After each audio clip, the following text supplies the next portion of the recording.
Bienvenue sur Africa 24. Dans l'invité du jour, nous recevons Madame Marie-Ange Mushobekwa, ministre des Droits humains de la République démocratique du Congo. Merci d'être avec nous. Merci Madame, bonsoir. Depuis la marche du 31 décembre et celle de ce dimanche et les tensions qui ont suivi, comment décrivez-vous la situation actuelle en République démocratique du Congo? La situation actuelle en République démocratique du Congo, c'est que la République démocratique du Congo, mon pays, est dans le processus électoral. La Commission électorale nationale indépendante a publié le calendrier électoral.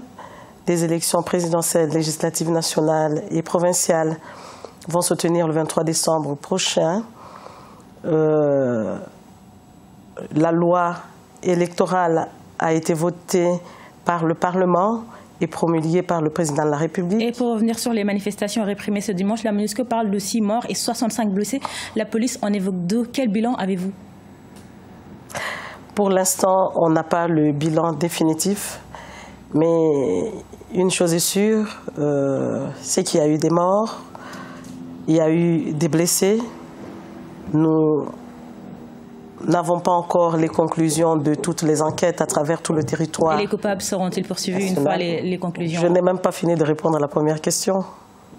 Est-ce que je peux répondre à la première question? Allez-y. Je dis donc qu'il y a eu des morts, il y a eu plusieurs blessés. Au stade actuel des choses, nous n'avons pas encore l'état de la situation à travers tout le territoire national. Ces morts sont des morts de trop que je déplore en tant que ministre des Droits humains, que je condamne.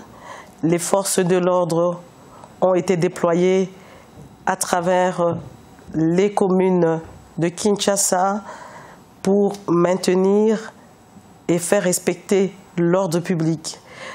À aucun moment, les forces de l'ordre ne devraient perdre leur sang-froid et ouvrir le feu sur des civils.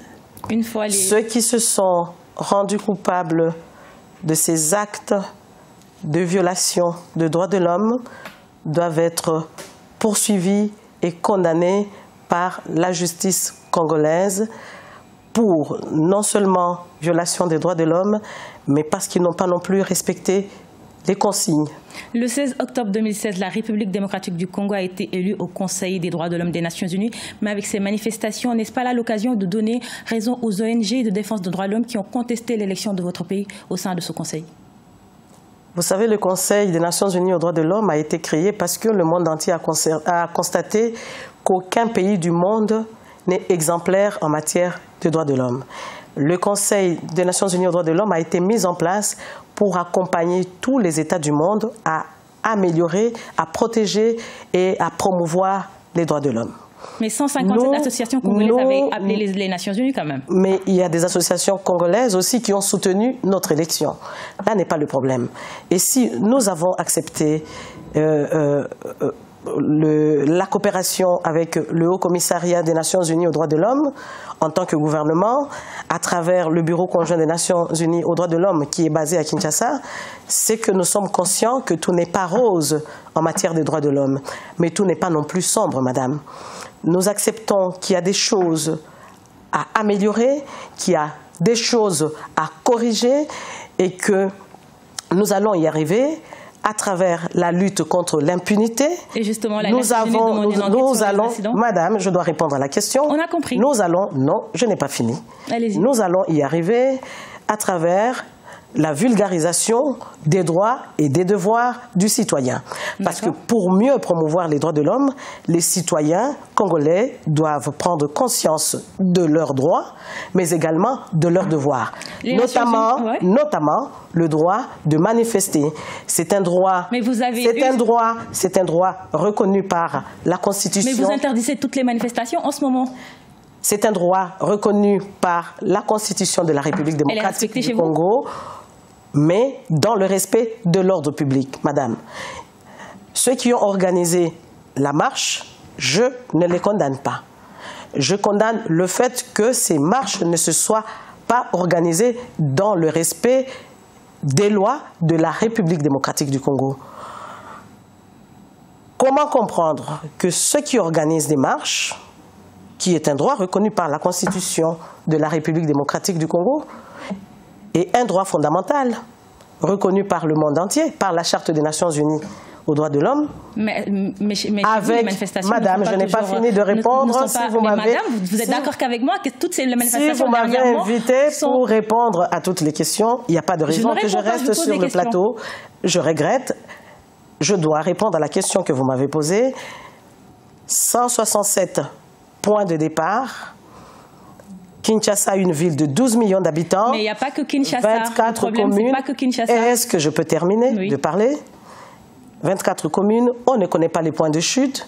Vous comprenez que dans cette situation, le gouvernement provincial de Kinshasa a estimé que la police madame, on a ne compris, serait mais les manifestations réclament le respect de l'accord de la Saint-Sylvestre. Vous avez compris. Est-ce que ceux à qui je suis en train de parler, vos téléspectateurs, ont compris? Mais on avance, madame, parce qu'on n'a pas suffisamment de temps pour débattre de tout ça. Il y a pas mal de questions. Les manifestations réclament le respect. Est-ce que vous avez besoin de plus de questions ou vous avez plus besoin d'explications? Vous m'avez expliqué, on a compris, on avance.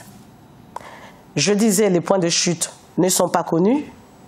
On ne sait pas si toutes ces personnes qui devraient marcher allaient se regrouper à quel endroit et si le respect de l'ordre public serait garanti par la police. Ces marches ont été interdites. Mais cela ne donne pas le droit, évidemment, aux éléments de force de l'ordre d'utiliser des armes à feu contre des civils. Dans d'autres pays, de telles bavures entraînent la démission des ministres. Vous pensez démissionner? Vous comprenez que les forces de l'ordre ne dépendent pas de moi. Mais vous êtes la ministre chargée des affaires des droits de l'homme. Les forces de l'ordre ne sont pas de mon ressort. Ça, vous le savez au moins. Vous faites partie du gouvernement. Je vous dis que les forces de l'ordre ne font pas partie... Les droits humains ont été atteints ou pas? Je vous demande si dans chaque pays du monde où les droits de l'homme sont violés, chaque gouvernement devrait tomber, le monde serait en pleine déstabilisation, madame. Merci beaucoup, madame Marie-Ange Mouchobekwa. Je rappelle que vous êtes ministre des Droits humains de la République démocratique du Congo. Merci également à vous, chers téléspectateurs, de votre fidélité. Restez sur Africa 24. Dans un instant, une nouvelle édition de l'actualité. Merci.